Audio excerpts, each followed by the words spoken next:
Hey everyone, it's Sally again. Just wanting to give you a little bit of information before we start doing full practices together. Letting you know just a little bit about what you will need. I think it's important to establish some needs for all of us just to enhance your practice, make things easier for you. A lot of times when people start yoga, they feel very intimidated about will you need to be able to touch your toes or wrap your ankles around your ears? And none of that is required. All that is required is that you make the time in your day. It can be anywhere from 5 minutes up to longer. Our practices together will be usually around 15 or 20 minutes or so. And as we get to know each other a little better, I'll provide resources for you to take some longer classes with me as well.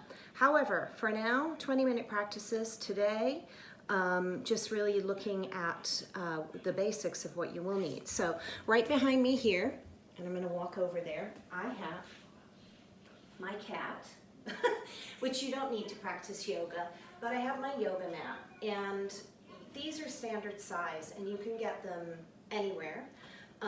Target is a great resource. They have a very basic Manduka yoga mat there that's affordable, but you can also just buy them online on Amazon.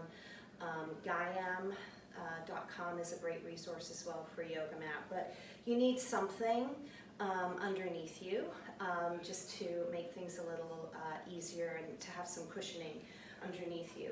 Some props that I highly recommend for everybody, whether you're a beginner or a more advanced practitioner, is a blanket.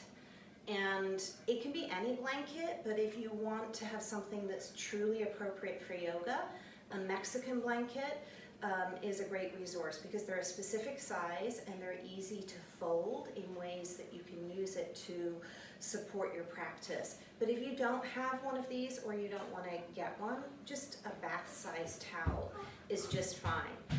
But again, you can get these online. Very inexpensive piece of yoga equipment is a Mexican blanket, or some places just call them yoga blankets and they have wool ones. But the nice thing about these is that they're really inexpensive. So a blanket is a great resource. Must-haves, in my opinion, most yoga teachers will tell you the same thing: a strap of some sort. The longer the better. They usually come in a couple of different lengths.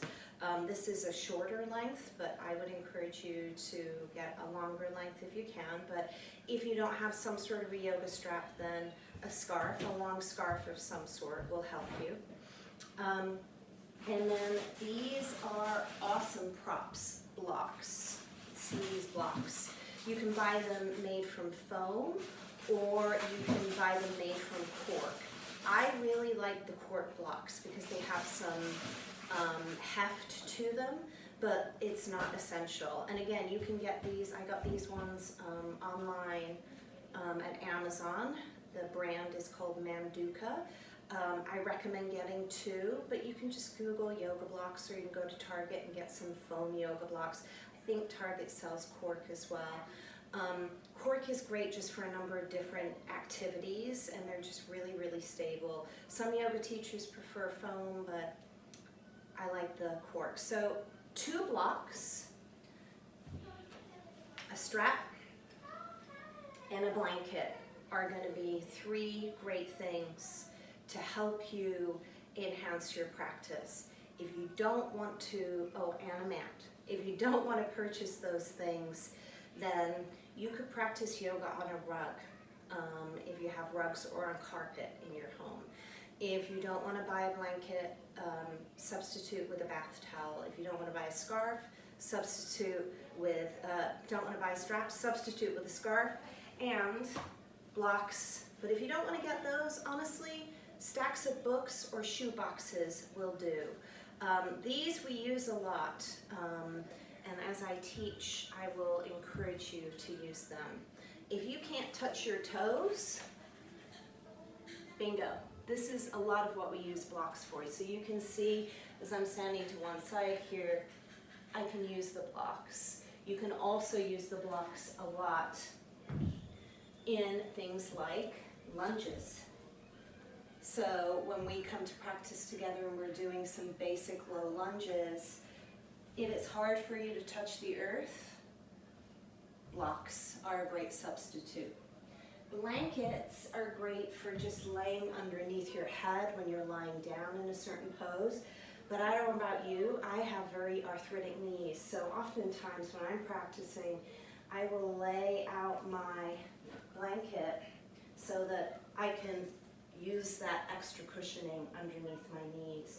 And then there are a number of other different uses for this blanket as well. Your strap is great because when we do things like opening up the shoulders, rather than, if this is hard for you to do, like this, it's really tricky for some people, especially if you've been sitting down at a desk all day, you can use the strap and really help get a nice stretch into your arms. It's also great for classic touching toes in a forward fold. If you're here and you can't touch your toes, check this out. Use your scarf or your strap and you can get a really good stretch using this piece of equipment. So there's my little demo, my reasons why I think you should have these things, and go ahead and get them. They will be so helpful for you. Thanks. Take care.